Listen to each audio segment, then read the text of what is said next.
Jawa banget. Hah? Oh, tiba-tiba aja. Nah ini juga sih. Silakan. Silakan. Ini adalah mau Arabica kan Mas Gibran? Di sini Arabica Ijen sama Bibi. Promo langsung. Waduh, Robusta. Arabicanya ada Mas? Oh, ada. Oh, enggak ngopi Oh, Mas sebenarnya. Gibran nggak ngopi. Silakan. Silakan Ya. dinikmati sambil Dinikmati. Atau mau gorengan? Gorengan panitia. Hah? Sekali-kali Lu repot tukang di goreng, panitia, Mas. tukang gorengan kok dikasih gorengan. Ya. Luar biasa sekali. Kan? Oke, langsung kita mulai saja. Betul. Saya yakin Mas Gibran, Mas Emil dan Mbak Arumi sangat sibuk sekali. Sana juga. Jadi ini momen yang sangat hangat sekali untuk teman-teman Dari Banyuwangi. segera melakukan interaksi ini. Iya betul. Karena dari tadi teman-teman udah gak sabar kan ya? Udah gak sabar sekali ingin menyampaikan atau berdialog langsung, berdiskusi langsung kepada teman-teman sekalian. Jadi atau mungkin ada sepatah dua patah kata dulu nih dari teman-teman. Boleh. Dari Mas Gibran atau Boleh. Assalamualaikum warahmatullahi wabarakatuh. Waalaikumsalam. Selamat pagi, salam sejahtera untuk kita semua.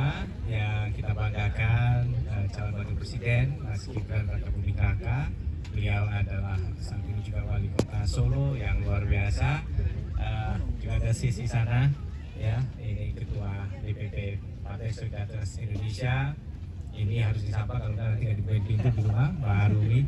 Dan tentunya teman-teman semua dari komunitas dan influencer di Banyuwangi. Terima kasih sudah meluangkan waktu dan saya dengar antusias sekali ingin bisa bertatap muka. Udah sering lihat Mas Gibran ketemu influencer kemarin di Bali, waktu itu di Balikpapan, juga di Manado. Akhirnya sampai di ujung timur Jawa yaitu di Banyuwangi. Beri tepuk tangan. Luar biasa. Kita kenal Banyuwangi sebagai daerah yang kreatif, pariwisatanya maju, tapi pasti punya cita-cita besar dan yakin kalau dipimpin oleh seorang wakil presiden milenial, ini Banyuwangi akan ikut merasakan terobosan-terobosan yang luar biasa pastinya. Jadi monggo, nanti mungkin tidak bisa semua, mungkin mewakili 2 atau 3 ya dari elemen yang berbeda-beda ya. Di sini ada yang dari elemen wisata, ini komunitas wisata ya. Kemudian dari seni budaya ada, atau dari startup atau UMKM mana? Startup UMKM ya, belakang juga ada. Kemudian ada yang mungkin penggerak lingkungan hidup atau sosial ya, ya hidup sosial. Nah ini monggo saya percayakan kepada MC selaku moderator. Untuk karena keterbatasan waktu kita langsung ke Jember via Genteng habis ini. Jadi yang penting walaupun singkat insya Allah berkualitas, karena kedepannya saya yakin bahwa Mas Gibran adalah pemimpin yang sangat aspiratif. Jadi benar-benar kita tahu bahwa solusi yang terbaik adalah solusi yang juga lahir bersama-sama dari generasi muda, dari masyarakat, dan butuh pemimpin yang mau memperjuangkan dan rajin mendengar. Dan jarang-jarang saya ketemu pemimpin yang rajin mendengar. Ini salah satu pemimpin yang paling rajin dan telaten mendengar aspirasi dan benar-benar menekuni apa yang menjadi topik dari masyarakat. Ini adalah Mas Gibran, luar biasa. Jadi silakan saya kembalikan kepada MC. Oke, terima kasih. Jadi sebelum ke sesi tanya jawab ada berlebihan nggak, Mbak? Oke, sesi pertanyaannya gimana? Jadi nanti silakan tunjuk tangan, sebutkan nama, perwakilan dari komunitas atau paguyuban mana. Atau mewakili siapa? Oke, jadi nanti saya batasi 3 pertanyaan terus Ya. Oke, langsung aja kalau gitu. Silakan. 3 orang yang akan bertanya pertama, Masnya di sini 1, 2. Oke, terus sana ya, Mas yang baju hitam. Oke. Kita akan kasih mic-nya ke sana ya, Alia. Oke, ini udah dapat 3 orang yang akan bertanya. Kita langsung tanyakan. Kira-kira aspirasi apa nih yang bakal ditanyakan? Betul. Mas siapa namanya? Baik, Assalamualaikum warahmatullahi wabarakatuh. Waalaikumsalam. Selamat pagi teman-teman semuanya. Mohon izin Mas Emil, Mas Gibran, dan semua teman-teman yang hadir pada pagi hari ini di Marina Boom.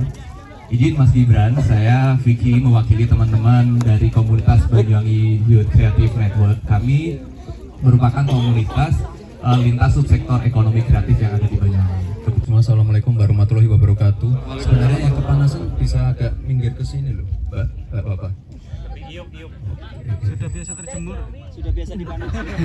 Terima kasih semua ya. Tadi udah menerima bukunya ya? Sudah. Mau yang belum nanti minta ya, yang apa? Kalau pengen dibuka juga nggak apa-apa.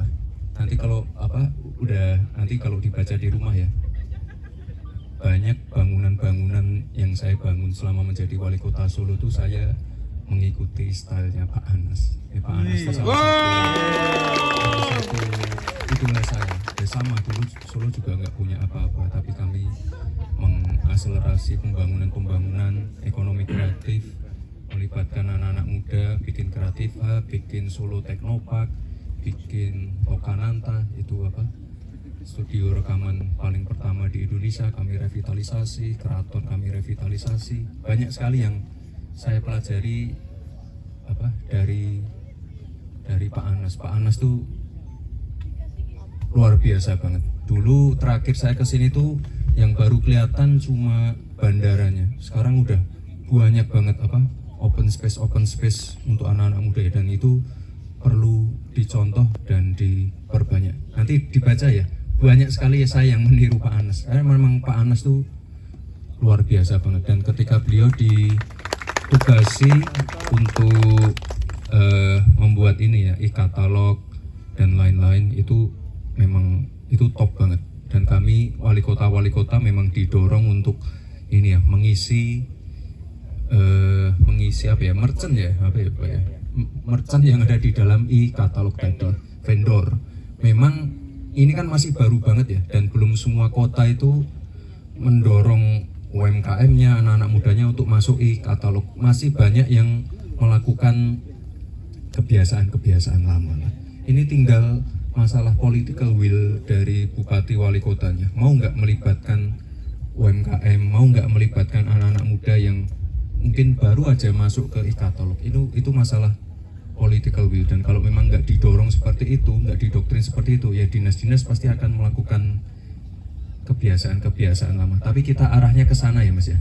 Jadi sekarang itu kan kalau sudah ada e-katalog, e-procurement, sekarang pengadaan barang dan jasa kan kita udah nggak berani macam-macam lagi. Mungkin dalam prakteknya, implementasinya masih banyak yang kurang. Nah, tapi nanti ke depan harus kita monitor lagi. Itu tadi masukannya bagus banget dan itu benar kok. Kita nggak munafik, itu masih terjadi di banyak kota. Tapi ke depan akan kami perbaiki lagi ya. Ada e-katalog, ada OSS. Sekarang udah nggak ada yang berani pungli lagi,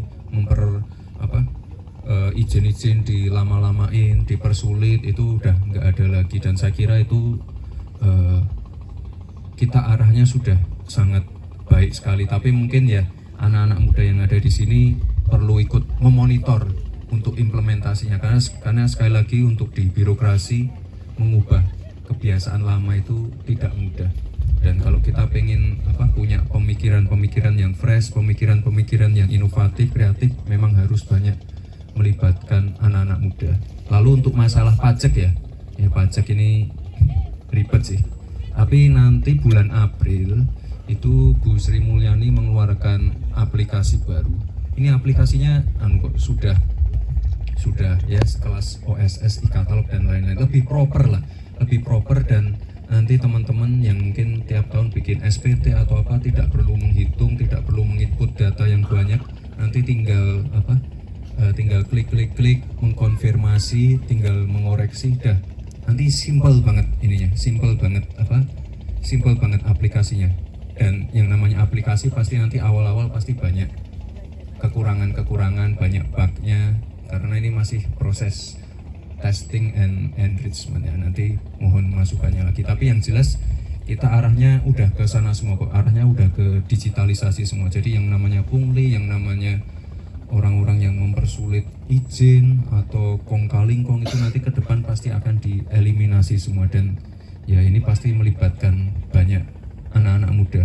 Kalau nggak salah itu namanya Cortex System atau apa gitu, itu baru nanti di launching bulan April ya. Nanti pasti banyak kekurangannya, tapi nanti pasti inilah kalau kita aktif untuk mengevaluasi, mengkoreksi, nanti pasti di satu titik aplikasi-aplikasi yang ada ini nanti pasti akan mempermudah kita semua ya. Lalu untuk Backcraft ini banyak sekali masukan seperti ini ya. Kita sebenarnya karakternya Solo sama Banyuwangi itu sama, makanya saya tadi kan bilang bentuk bangunan, fungsi-fungsi bangunan saya banyak sekali meniru dari Pak Anas. Dan anak-anak muda itu kalau nggak kita kasih tempat, nggak kita kasih tempat misalnya kayak kreatif hub, nggak kita kasih tempat-tempat seperti inkubasi, nanti kreativitasnya tidak tersalurkan. Nah itu bahaya sekali. Nah, ini makanya ke depan saya pengen banget menggandeng lebih banyak lagi anak muda, lebih banyak lagi mengadakan event-event untuk anak muda, melibatkan anak muda di dalam lingkup pemerintahan, melibatkan anak-anak muda yang punya ide-ide fresh, kreatif, inovatif. Karena sekali lagi kemarin pada waktu debat, pada lihat debat cawapres. Oh iya. Mantap. Kita pengen ada hilirisasi, ada pembangunan yang tidak lagi Jawa sentris. Lalu kemarin saya bilang UMKM, ekonomi kreatif. Ini kan tempatnya anak-anak muda semua. Dan yang paling penting ini kita pengen anak muda lebih banyak lagi terlibat, anak muda yang eksis di dunia UMKM pengen kita dampingi terus, mulai dari packaging, dari branding, marketing online-nya, mencarikan off-taker, mencarikan permodalan, ini pengen kita dampingi semua. Kita pengen mencontoh negara-negara lain yang benar-benar menginvestasikan waktu dan anggarannya untuk ekonomi kreatif seperti Korea lah ya, kita sebut aja Korea. Ya, tapi Korea tuh butuh 30-40 tahun untuk menuju sana, dan saya yakin kalau anak-anak muda kita dampingi, kita nggak perlu waktu sepanjang itu. Kita anak mudanya lebih banyak, anak mudanya lebih kreatif. Tadi kan kita lihat di sana ya, ada yang kopi, ada yang jual sayur, terus tadi coklat, terus gula kelapa, terus tadi Pak Wagub ambil obat kuat. Ketahuan. Enggak, Pak Wagub beli 2. Enggak, intinya kita pengen lebih banyak lagi menggandeng anak-anak muda ya, yang punya talenta di saya kemarin habis dari Ambon. Itu anak-anaknya kreatif semua. Sayangnya mereka belum punya kreatif hub. Nah, ini yang harus kita syukuri. Kita yang ada di Jawa nih sudah sangat melimpah sekali fasilitasnya. Saya ingin nanti memfasilitasi anak-anak yang ada di Maluku, di Kalimantan, Sumatera. Kemarin kita di Ambon itu suara-suaranya bagus-bagus. Terus kita ke kampung bola, Tolehu. Tapi meskipun itu kampung bola, meskipun itu saya banyak beli pemain-pemain bola dari sana untuk Persis Solo, tapi lapangannya masih kurang baik. Nah, ini nanti yang ke depan, tapi udah kami laporkan ke PSSI. Kami pengen banget melibatkan dan memfasilitasi anak-anak muda. Kita kalau sekarang memang mungkin lagi K-pop lagi naik banget ya, tapi saya yakin suatu saat nanti dangdut kita campur sari, keroncong, film-film horor itu sering yang itu paling sering digaungkan oleh Pak Sandiaga, film horor, dangdut, band-band kita yang semualah. Sekarang kan kita punya banyak banget ya, Voice of Baceprot, Rich Brian dan lain-lain. Saya yakin mau bikin 100 lagi atau 200.000 lagi Rich Brian tuh bisa. Soalnya anak-anaknya pinter-pinter semua. Dan itu tugas kita bersama untuk memfasilitasi dan mendorong kreativitas anak muda. Dan saya senang anak muda yang kreatif, anak muda yang mau membuka lapangan kerja, berwirausaha, itu harus kita dukung terus. Itu ya Mas ya, kira-kira. Makasih sekali masukannya. Itu yang Backcraft itu banyak sekali yang memberikan masukan itu. Jadi memang ke depan memang perlu ada yang fokus ngurusi hal-hal yang berkaitan dengan kreativitas dan inovasi, termasuk startup digital juga. Ya, terima kasih. Ya, beri tepuk tangan untuk menjawab.